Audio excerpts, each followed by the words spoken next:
Part of.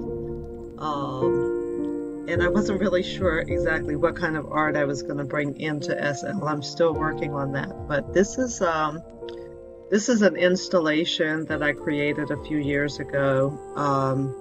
It's it's kind of an interpretation of pods in nature. So I started out looking at butterfly chrysalis, and then I ended up looking at seashells, and then various plants that come as pods, and just kind of taking some of the similarities and then creating this work.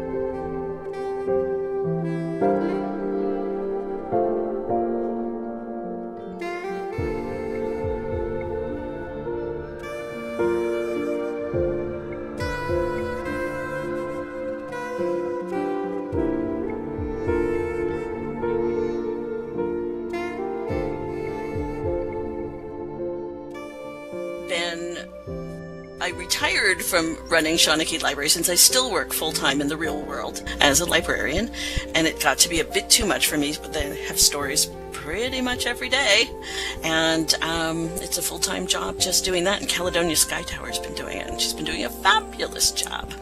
And so now I do my story creations on photography and Second Life.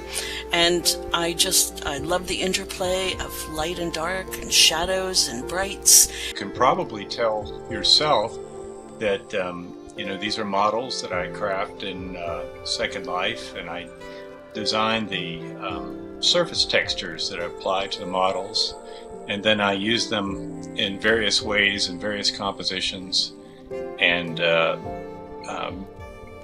collage them together and do a lot of extensive combination and retouching and experimentation using various digital software like Photoshop. And then these usually result in large pieces that I print out often to canvas, and I show them at various competitive juried exhibits and galleries in real world. But since they begin in Second Life, or they are so closely tied to Second Life, I feel like it's important to show them in Second Life too as digital pieces. I don't know if you can tell by looking at it, but it's made up of zeros.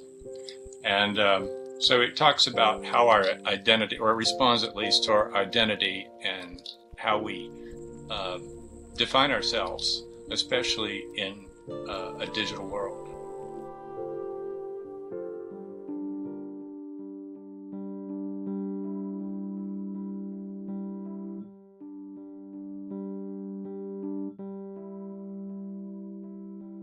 Fried brains, sunny side up. And you probably all can relate.